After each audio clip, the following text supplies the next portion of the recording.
much. I want to thank the panel for their testimony.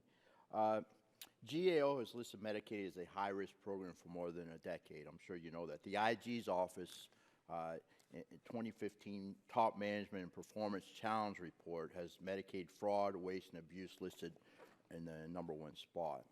Mr. Hagg, this week the Energy and Commerce Committee sent a letter to the IG's office asking for additional information on Medicaid payments related to deceased beneficiaries and deceased providers. Do you know the size and scope of the problem, how much money is being wasted? Shouldn't be any money wasted as far as I'm concerned. What services or payments are being made, and why life status cannot be determined in a timely or accurate way?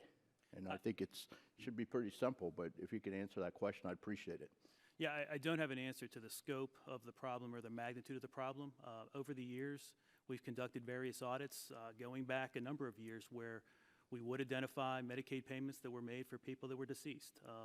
We currently have some ongoing work looking at a few different states, trying to determine for those individual states, I mean, it wouldn't be a national look, but for individual states, the extent to which payments are made for people that are deceased.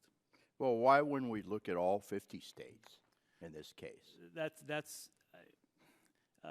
It's a resource issue. I mean, it's really, I mean, that's a lot of data to crunch and review, and once you have things that look like errors, there's specific work that needs to be done to look behind and make sure that we are actually talking about someone who is deceased. So it just requires a lot of resources. Well, it's my understanding we've had spot checks before, and it just hasn't done anything. Why not a comprehensive look at the problem? I mean, as far as I'm concerned, it's a big issue. Well, I don't disagree with you, and the thing that's always been interesting with that is you would think it'd be something that over time we would be able to get correct. How do you engage with the states? How do we engage with the states? states? Yeah, with it, yeah. Well, get the information necessary for the analysis.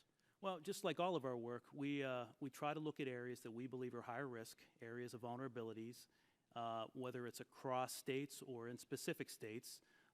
We decide, once we see those vulnerabilities, to conduct audit work that would address those specific areas, those vulnerabilities. If we decide to audit a specific state, we obviously meet with the state and talk to them about the audit we're going to perform, the scope that it would entail, and the methods that we would use. And we work with the state to get the data we need to make determinations to fulfill our objectives. How many states have you identified so far? For payments for deceased bennies? Yes. Right and how much money is involved?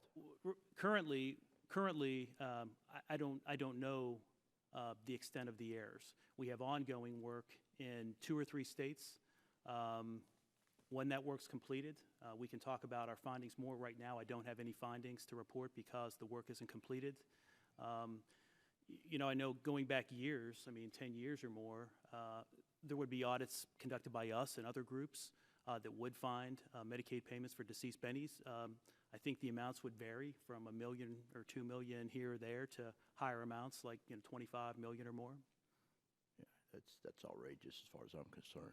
Okay, well, please keep me informed. We'd be glad to do that. Because I need to follow up on this. Thank you very much. I yield back, Mr. Chairman.